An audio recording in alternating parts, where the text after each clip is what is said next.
Hi Gems, it's your girl Ambra here and welcome back to my channel.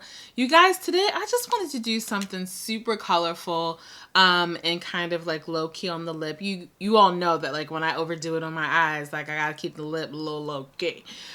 This look was inspired by Amy Makeup Box here on YouTube. She is from Australia, I believe, and I just feel like her skill set is like up there, and she does amazing looks. You guys definitely check out her channel. I'll make sure to list that information below. But I love to take some of her ideas and concepts and apply them to deeper skin tones, because when we are doing things that are high pigment and super vibrant, it's more about like, how's that gonna look on my skin tone? I am definitely 50 shades deeper, okay, than said makeup artist Amy. Super sweet girl. I've never met her in person, but I can appreciate an artist from a mile away. So if you guys are interested in how I achieve this pink slight cut crease, then keep watching.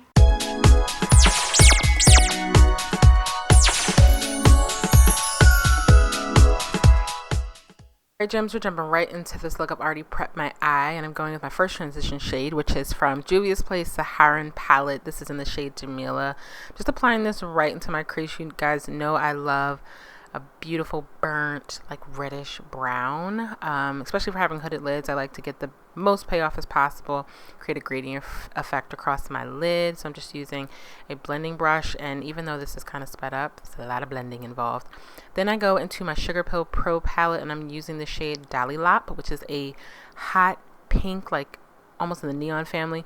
As you can see here, mixed with the orange, it does read a little bit more red, which is perfectly fine. I'm okay with that. Like, if this is the way pink is gonna appear, so be it. I like to mix it in a little bit with Love.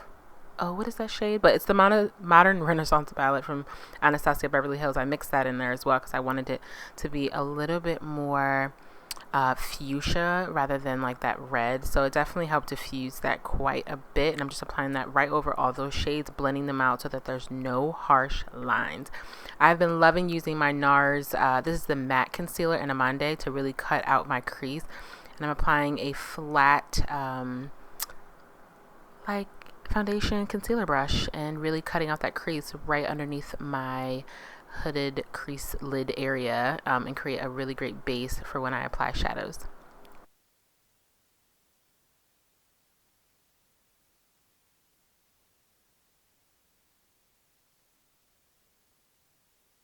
Then I'm using a shitload of palettes here. Then I go into my Colored Raine Queen of Hearts palette, and I'm using the shade Crown, which is a really beautiful iridescent white, but on top of this more caramel colored base, it really kind of gives off a more golden undertone, which is perfectly fine. I wasn't trying to like completely mimic her look, but more so just create a very similar inspirational effect. I'm applying that all over where I place the concealer, and packing that on with the same brush that I used to apply the concealer.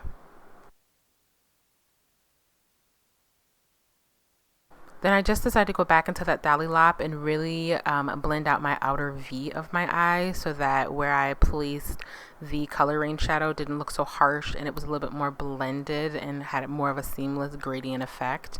And I'm just depositing a hell of a lot of pigment. These are quite pigmented shadows, and really blending that whole look together. I'm creating just a thin line, no major wing action here with my Kat Von D Trooper liner, just to create a base for when I apply my falsies. And for this particular look, I didn't want to lose any of that work, you know what I'm saying? So make sure that you just apply a very thin coat. Then I decided to go in with this black shade from Sugar Pill. I'll make sure to list the exact name below, just to kind of smoke out the lash, because I don't like a shiny liner. No ma'am. Using my Queen Collection mascara to prep my lashes before I apply my falsies. And lately I've been using this brand Dodo lashes. I believe they're based out of China. Don't quote me. But they're absolutely gorgeous. They are the D308 style. Apply them on regular behavior, folks. And then I'm using the same shades that I applied on my upper lid and my lower lid. So I'm going with Jamila first. Then I go in with the shade from Modern Renaissance palette. Then I dab a little in the DolliPop from Sugar Pill. And then that's about it. Yeah, I didn't want to apply any black on the lower lash line because I didn't want it to be a little too heavy. And then I apply that same mascara on my lower lashes.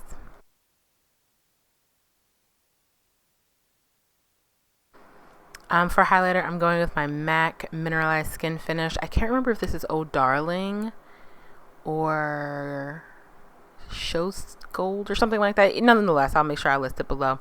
But it has a really beautiful like pink undertone to it, and I thought it would be pretty cute with this lid. However, I had to probably go over top of it with some setting powder, and then it really allows those highlighters to pop. And then I apply that same highlighter into the inner corner and set my face with my Morphe setting spray, which is pretty bomb in my opinion. Using my chestnut liner. We all know this is a cult favorite. This should be on your end table, in your purse, child. Should be in the car. Should never leave home without your chestnut liner. Just a rule of thumb. I'm sitting here trying to ponder what lip I'm going to use, and I decided to go with my YSL Rouge and the number 41. After you're applying the first coat, I just felt like I wanted a more intense shine. I use a little lip brush, and there you have it, gems. My full pink cut crease, something soft and cute for the summer. Hope you enjoyed. Till next time, bye.